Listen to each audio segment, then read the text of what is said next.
আসসালামু আলাইকুম ওয়া রাহমাতুল্লাহি ওয়া বারাকাতুহু।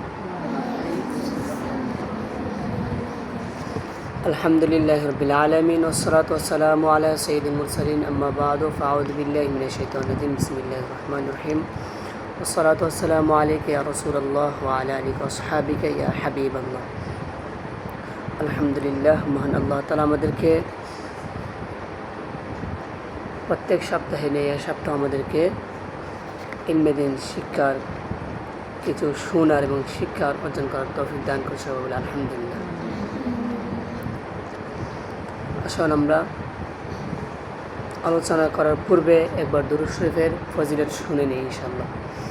যে ব্যক্তি অধিক পরিমাণ দুরূদ শরীফ পাঠ করবে, কিয়ামতের দিন তার হিসাব নিকাশ অতি তাড়াতাড়ি হবে ইনশাআল্লাহ।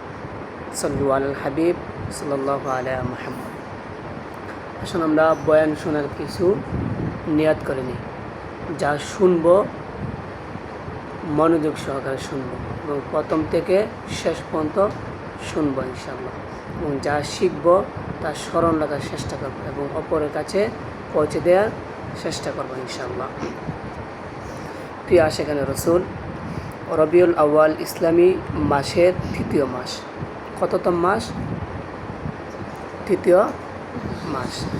এই মাস ফজিলত ও সৌভাগ্যের সমষ্টি, কেননা এই পবিত্র সত্তা যাকে দয়ালু আল্লাহ সমস্ত জগতের জন্য রহমত স্বরূপ প্রেরণ করেছেন, সেই মহত্বপূর্ণ নবী খতমুন নবীন হুজুর সাল্লাল্লাহু আলাইহি ওয়াসাল্লাম এই মোবারক মাসে দুনিয়ায় শুভাগমন আনেন। আর এভাবেই সকল ফজিলত ও সৌভাগ্য প্রিয় নবী সাল্লাল্লাহু আলাইহি ওয়াসাল্লাম এর বিলাদতের সদকায় নসিব হয়। সুবহানাল্লাহ। হযরত সাইয়্যিদুনা ইমাম জাকারিয়া বিন মাহমুদ কুজওয়াইনি রহমতুল্লাহি আলাইহি বলেন, এটি মুবারক মাস যাতে আল্লাহ পাক তার সর্বশেষ নবী সাল্লাল্লাহু আলাইহি ওয়াসাল্লাম এর বরকতময় সত্তার সদকায় পৃথিবীবাসীর জন্য মঙ্গল ও সৌভাগ্যের দরজা খুলে দিয়েছে। এই মাসের 12 তারিখ রাসূল পাক সাল্লাল্লাহু আলাইহি ওয়াসাল্লাম এর বিলাদত শুভাগমন হয়। রবিউল আউয়ালের মহত্বের বিষয়ে কি বলবো? নিঃসন্দেহে রাসূল পাক সাল্লাল্লাহু আলাইহি ওয়াসাল্লাম দুনিয়ায় তাশরিফ না আনলে তবে কোনো ঈদই হতো না, কোনো রাত শবে বরাত হতো না, বরং প্রকৃতি ও বিশ্ব জগতের সকল আলো এবং শান এই জগতের প্রাণ প্রিয় নবী সাল্লাল্লাহু আলাইহি ওয়াসাল্লাম এর কদমের ধুলিরে সৎকার স্বরূপ। এই মুবারক মাসের 12 তারিখ অনেক সৌভাগ্য ও মহত্বপূর্ণ। এই তারিখ আশিকানে রাসূলদের জন্য সকল ঈদের সারা ঈদ। সুবহানাল্লাহ। প্রিয় নবী সাল্লাল্লাহু আলাইহি ওয়াসাল্লাম পৃথিবীতে অনুগ্রহ ও রহমত হয়ে তাশরিফ আনেন। আর অবশ্যই আল্লাহ তাআলা রহমত অবতীর্ণ হওয়ার দিনই তো আনন্দ ও উৎসবের দিন হয়।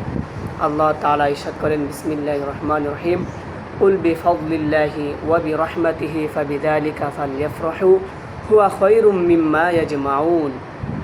আপনি বলুন, আল্লাহর অনুগ্রহ, তারই দয়া এবং সেটার উপর তাদের আনন্দ প্রকাশ করা উচিত, তা তাদের সমস্ত ধন দৌলত অপেক্ষা উত্তম। আল্লাহু আকবার, আল্লাহু আকবার। আল্লাহর রহমতের উপর আনন্দ উদযাপনের জন্য কুরআনুল কারীমের নির্দেশ দেওয়া হয়েছে। আর আমাদের প্রিয় আঁখা উভয় জাহানের দাতা হুজুর সাল্লাল্লাহু আলাইহি ওয়াসাল্লাম এর চেয়ে বড় আল্লাহর কোনো রহমত আর কিছু কি আছে? কোরআন মাজিদের অন্য এক জায়গায় এ ব্যাপারে পরিষ্কার ঘোষণা আছে। বিসমিল্লাহির রহমানির রহিম, ওয়া মা আরসালনাকা ইল্লা রাহমাতাল লিল আলামিন। আর আমি আপনাকে সমগ্র বিশ্ব জগতের জন্য রহমত স্বরূপ প্রেরণ করেছি। সুবহানাল্লাহ। আমাদের প্রিয় নবী সমগ্র বিশ্বের জন্য কি রহমত হিসেবে প্রেরিত করেছে আল্লাহ। সুবহানাল্লাহ। আমরা একটি বাণী শুনবো ইনশাআল্লাহ, আর এর সুন্দর ব্যাখ্যাও শুনবো। আবু লাহাব, আমরা তো অবশ্যই সবাই চিনি। আবু লাহাব মারা যাওয়ার পর একদিন তার পরিবারের কিছু লোক তাকে স্বপ্নে খুবই খারাপ অবস্থা দেখতে পেল। জিজ্ঞাসা করলো, তুমি কি পেয়েছ? সে বলল, তোমাদের থেকে পৃথক হয়ে আসার পর আমার ভাগ্যে ভালো কিছু নসিব হয়নি।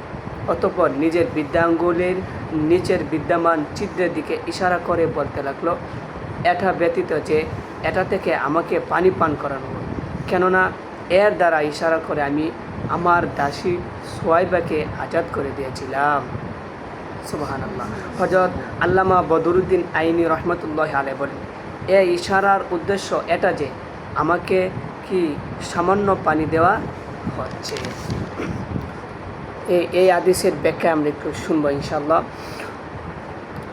সাইয়্যিদুনা শায়েখ আব্দুল হক মুহাদ্দিস দেহলভী রহমতুল্লাহ আলাইহি বলেন, এই ঘটনার মধ্যে মিলাদ শরীফ উদযাপনের পক্ষে মিলাদ শরীফ উদযাপনকারীদের জন্য বড় দলিল রয়েছে, যারা তাজেদারে মদিনা হুজুর সাল্লাল্লাহু আলাইহি সাল্লাম এর শুভাগমনের রাতে খুশি উদযাপন করে এবং টাকা পয়সা ধন সম্পদ খরচ করে।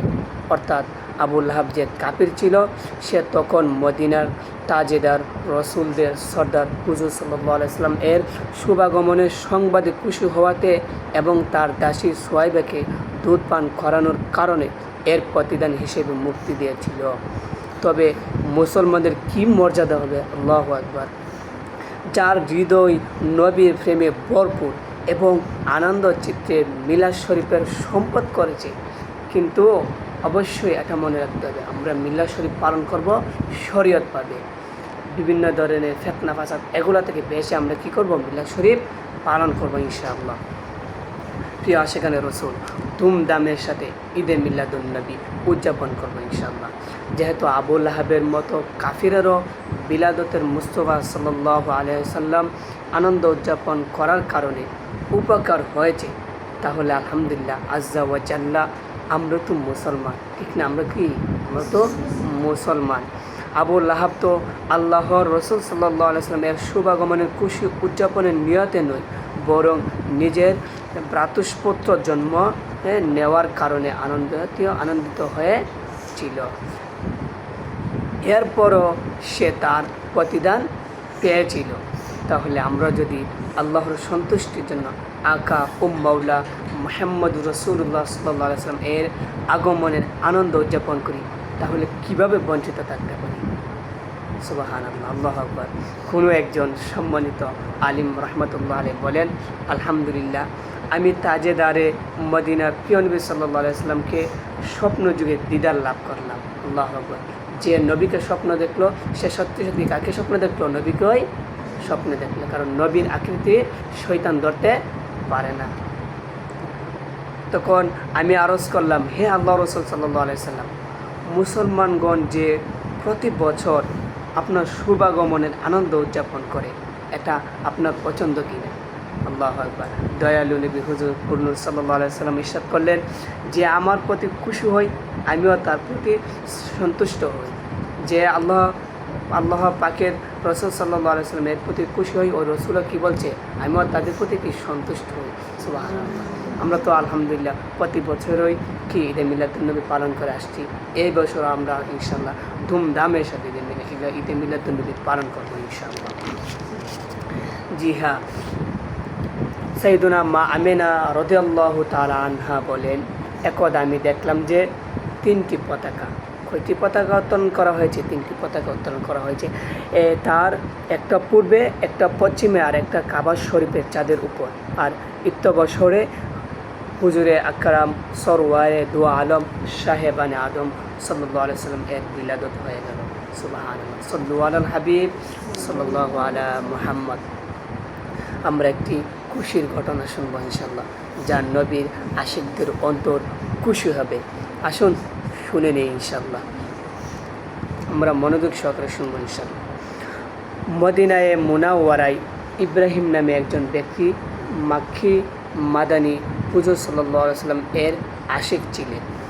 তিনি সর্বদা হালাল রুজি আয় করতেন। সর্বদা কী করতেন? হালাল রুজি আয় করতেন। এবং ওই হালাল আয়ের অর্ধেক টাকা মিলাদে মুস্তাফার জশ্নে জুলুসে উদযাপনের জন্য পৃথক করে জমা করতেন। রবিউন নূর শরীফ এর আগমনের সাথে সাথে শরীয়তের সীমার ভিতর থেকে জাঁকজমকের সাথে জশ্ন ঈদে মিলাদুন্নবী সাল্লাল্লাহু আলাইহি সাল্লাম উদযাপন করতেন। আল্লাহ তাআলার মাহবুব সাল্লাল্লাহু আলাইহি সাল্লাম এর ইসালে সোয়াবের উদ্দেশ্য গরিবদের জন্য লঙ্গর খাবারের ব্যবস্থা করতেন। ভালো কাজের মধ্যে নিজের টাকা পয়সা ব্যয় করতেন। তার সম্মানিতা বিবি সাহেবান ও প্রিয় আকা সাল্লাল্লাহু আলাইহি সাল্লাম এর দেওয়ানি ছিলেন। স্বামীর সমস্ত কাজে সার্বিক সহযোগিতা করতেন। স্ত্রী ইন্তিকাল করার পরও তার কাছে কোনো বিঘ্ন ঘটল না।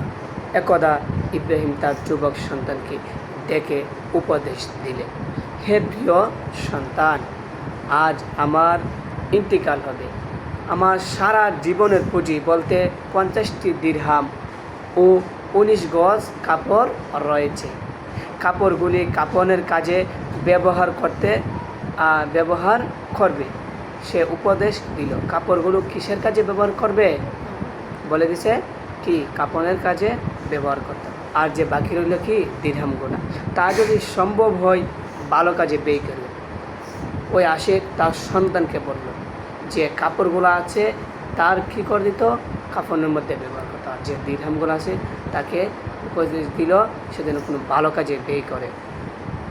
অতঃপর কালিমা তৈবা পাঠ করলেন এবং এই অবস্থায় তার আত্মার দেহ থেকে বের হয়ে গেল। আল্লাহ তাকে জান্নাত নসিব করলেন।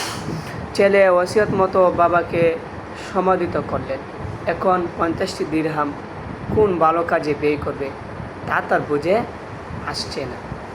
তাই চিন্তায় নিয়ে যখন রাতে ঘুমালেন তখন স্বপ্নে দেখলেন যে কিয়ামত সংঘটিত হয়ে গেছে এবং চারিদিকে সবাই নফসি নফসি শব্দে চিৎকার করছে। সৌভাগ্যবান ব্যক্তিরা জান্নাতের দিকে রওনা দিচ্ছে। যখন দেখলেন পাপীদের টেনে হেসড়ে জাহান্নামের দিকে নিয়ে যাওয়া হচ্ছে তখন ওই যুবক ভেবে দাঁড়িয়ে থরথর করে কাঁপছিল যে তার ব্যাপারে কী ফয়সালা হচ্ছে।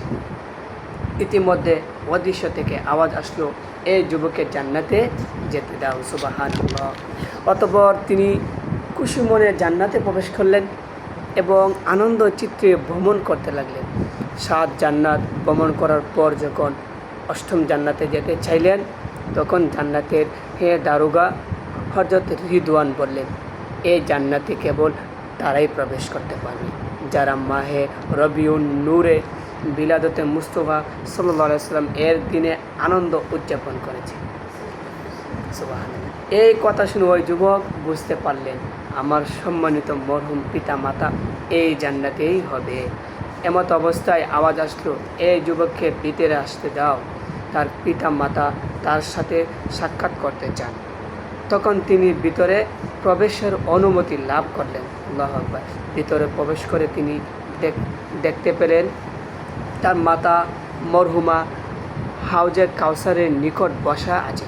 পাশে একটি সিংহাসন রয়েছে যার উপর একজন বুজুর্গ মহিলা বসা রয়েছে। তার চারিদিকে চেয়ার বিছানো রয়েছে যার উপর কিছু সম্মানিতা মহিলাগণ বসা রয়েছে। এই যুবক এক ফেরেশতাকে প্রশ্ন করলেন, এই মহিলারা কারা? ফেরেশতা বললেন, সিংহাসনের উপর রয়েছেন প্রিয় নবী রাসূল আরবি সাল্লাল্লাহু আলাইহি সাল্লাম এর শাহজাদি হযরত সাইয়্যিদাতুনা ফাতেমা জাহরা রাদিয়াল্লাহু তাআলা আনহা এবং চেয়ারগুলোতে রয়েছেন হযরত খাদিজাতুল কুবরা, হযরত আয়েশা সিদ্দিকা, সাইয়্যিদাতুনা মরিয়ম, সাইয়্যিদাতুনা আসিয়া, হযরত সাইয়্যিদাতুনা সারা, সাইয়্যিদাতুনা হাজরা, সাইয়্যিদাতুনা রাবিয়া, হযরত জুবাইদা রাদিয়াল্লাহু তাআলা আনহুন্না। তিনি এই দৃশ্য দেখে খুব আনন্দিত হলেন। আরও সামনে অগ্রসর হয়ে দেখলেন এক বিশাল সিংহাসন বসানো রয়েছে এবং তার উপর আল্লাহর মাহবুব সাল্লাল্লাহু আলাইহি সাল্লাম চাদরের চেয়েও উজ্জ্বল নুরানি আপন চেহারা মোবারক নিয়ে বসা আছে। চারপাশে 4টি চেয়ার বসানো রয়েছে যেগুলোর উপর রাশেদিন আলাইহিমুর রিদওয়ান বসা আছে। ডান দিকে স্বর্ণের চেয়ারে নবীগণ আলাইহিস সালাম বসা রয়েছে, বাম দিকে শুহাদায়ে কেরাম বসা রয়েছে। আল্লাহু আকবার। ইতিমধ্যে তার মরহুম পিতা ইব্রাহিমকেও সরকারে মদিনা সাল্লাল্লাহু আলাইহি সাল্লাম এর নিকট বসা সমাবেশে দেখতে পেলেন। তার পিতা তাকে নিজের বুকের সাথে জড়িয়ে ধরলেন তিনি তার বাবাকে পেয়ে অনেক খুশি হলেন এবং প্রশ্ন করেন, হে আব্বাজান, আপনার এই মহান মর্যাদা কীভাবে অর্জন হলো? উত্তর দিলেন, আলহামদুলিল্লাহ, এটা হলো জশ্নে মিলাদুন্নবী সাল্লাল্লাহু আলাইহি সাল্লাম উদযাপনের প্রতিদান। কিসের প্রতিদান দিয়েছে? জশ্নে মিলাদুন্নবী সাল্লাল্লাহু আলাইহি সাল্লাম, যেটাকে আমরা ঈদে মিলাদুন্নবী বলি, ঠিক না? ওটাকে আমরা পালন করে আসছি না? তাহলে আমরাও ওই 8 নম্বর জান্নাতও যেতে পারো। এবং এই যে এত বড় সমাবেশ আমরা শুনতেছি, ইনশাআল্লাহ কত ভালো লাগতেছে না? হ্যাঁ, নবীর আশিক তো চাই নবীকে বেশি বেশি ভালোবাসি, ঠিক না? এরপর ওই যুবকের চোখ খুলে গেল। সকাল হওয়ার সাথে সাথে ওই যুবক তার ঘর বিক্রি করে দিলেন। কী করে দিলেন? ঘর বিক্রি করে দিলেন এবং মরহুম পিতার যে ওই 50 দিরহামের সাথে তার নিজের সম্পদ টাকা একত্রিত করে খাবারের আয়োজন করলেন এবং আলেম, ওলামা ও নেককার বান্দাদের দাওয়াত দিলেন। তার অন্তর দুনিয়ার মোহ থেকে বিচ্ছিন্ন হয়ে গিয়েছিল। সারাক্ষণ মসজিদে ইবাদত ও মসজিদের খেদমত করতে লাগলেন এবং তার জীবনের অবশিষ্ট 30 বছর ইবাদত বন্দেগীতে কাটিয়ে দিলেন। ইন্তেকালের পর কেউ তাকে স্বপ্নে জিজ্ঞেস করলেন, আপনার এখন কী অবস্থা? উত্তরে বললেন, জশ্নে বিলাদত উদযাপনের বরকতে আমাকে জান্নাতে আমার মরহুম আব্বাজানের কাছে পৌঁছে দেওয়া হয়েছে। আল্লাহ তাআলা রহমত তাদের উপর বর্ষিত হোক এবং তাদের সদকায় আমাদের বিনা হিসেবে ক্ষমা করুক। আমিন বিজয়ী ফাতিমিন নবীর আমিন। জি হ্যাঁ, আমরা অনেক সুন্দর একটি ঘটনা শুনলাম। আমরা প্রথমেই শুনেছি কি, যে নবীকে স্বপ্নে দেখলো, সে বাস্তবে কাকে স্বপ্নে দেখলো? নবীকে দেখলো। নবীর আকৃতি শয়তান ধরতে পারে না। তার মানে আমরা ঘটনাটা কি, এটা কিতাব থেকে তো বলছি, আলহামদুলিল্লাহ। তার মানে এটা কি সর্বদা সত্য। নবীর আশেক সর্বদাই মিলাদুন্নবী পালন করবো ইনশাআল্লাহ। এই বছর আমরা কি করব? মিলাদুন্নবী পালন করবো ইনশাআল্লাহ। সুন্দর করে মহান আল্লাহ তাআলা আমাদেরকে এই বছর ও প্রতি বছর নেই মিলাদুন্নবী পালন করার তৌফিক দান করুন সবাই। আমিন। রসুলের আগমন, নূরের আগমন, মাদানির আগমন, মাক্কির আগমন, তহার আগমন, আলহামদুলিল্লাহ।